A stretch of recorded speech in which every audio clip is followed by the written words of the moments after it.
Okay, so basically what we've done in here is we've been able to confirm that we have solid fuel pressure.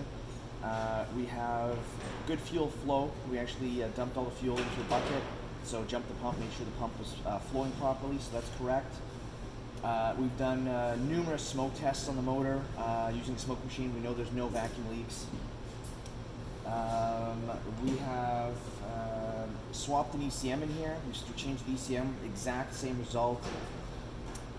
We've confirmed timing is bang on. We know that compression is good. We swapped the fuel rail, thinking maybe the fuel rail, maybe the injectors could have been plugged or something.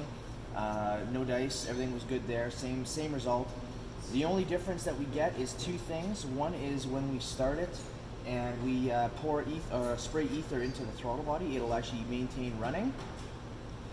The other thing is when we disconnect the idle stabilizer valve, it runs a little bit longer.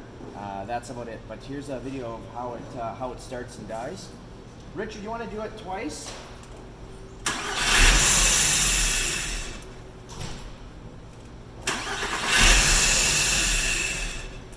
Okay, now I'll disconnect the ISV and we'll do it again.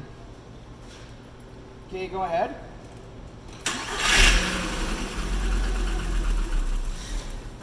Maybe just one more.